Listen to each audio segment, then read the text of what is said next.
தவிர இவர்களில் பலர் நம் தூதர் மீது அருளப்பட்டவற்றை செவியுற்றால் உண்மை அவர்கள் உணர்வதன் காரணமாக அவர்களின் கண்கள் தாரி தாரியாக கண்ணீர் வெடிப்பதை காண்பீர். எங்கள் இறைவனை இவ்வேதத்தை நாங்கள் நம்பிக்கை கொண்டோம், ஆகவே இவ்வேதம் உண்மையானது என சாட்சி கூறுபவர்களுடன் எங்களை நீ பதிவு செய்து கொள்வாயாக என்றும் பிரார்த்தித்து கூறுகின்றனர். அல்லாஹ்வையும் அவனிடமிருந்து நமக்கு வந்த நற்சத்திய வேதத்தையும் நாங்கள் நம்பிக்கை கொள்ளாமல் இருக்க எங்களுக்கு என்ன நேர்ந்தது? நற்செயல்கள் செய்த நல்லவர்களுடன் எங்களையும் எங்கள் இறைவன் சேர்த்து வைக்கவே நாங்கள் ஆசைப்படுகிறோம் என்றும் கூறுகின்றனர். அவர்கள் இவ்வாறு கூறுவதன் காரணமாக தொடர்ந்து நீரருகில் ஓடிக்கொண்டிருக்கும் சொர்க்கங்களை அல்லாஹ் அவர்களுக்கு பிரதிபலனாக அளிப்பான். அவற்றில் அவர்கள் என்றென்றும் தங்கிவிடுவார்கள். இதுவே நன்மை செய்பவர்களுக்குரிய கூலியாகும். எவர்கள் நம் தூதரை நிராகரித்து நம் வசனங்களையும் பொய்யாக்குகின்றனரோ அவர்கள் நரகவாசிகளே. நம்பிக்கையாளர்களே, அல்லாஹ் உங்களுக்கு ஆகமாக்கி வைத்திருக்கும் நல்லவற்றை நீங்கள் ஆகாதவையாக ஆக்கிக் கொள்ளாதீர்கள். நீங்கள் வரம்பு மீறியும் செல்லாதீர்கள். நிச்சயமாக அல்லாஹ் வரம்பு மீறுபவர்களை நேசிப்பதே இல்லை.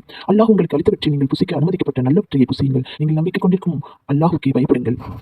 உங்கள் வீணான சத்தியத்தை கொண்டு அல்லாஹ் உங்களை குற்றம் பிடிப்பதில்லை. எனினும் எதையும் உறுதிப்படுத்த நீங்கள் செய்கின்ற சத்தியத்தை பற்றி அதில் தவறு செய்தால் உங்களை பிடிப்பான். அதில் தவறு ஏற்பட்டுவிட்டால் அதற்கு பரிகாரமாவது நீங்கள் உங்கள் குடும்பத்தினருக்கு கொடுத்து வரும் உணவில் மத்திய தரமான உணவை 10 ஏழைகளுக்கு அளிக்க வேண்டும், அல்லது அவ்வாறே அவர்களுக்கு ஆடை அளிக்க வேண்டும், அல்லது ஒரு அடிமையை விடுதலை செய்ய வேண்டும். பரிகாரமாக கொடுக்கக்கூடிய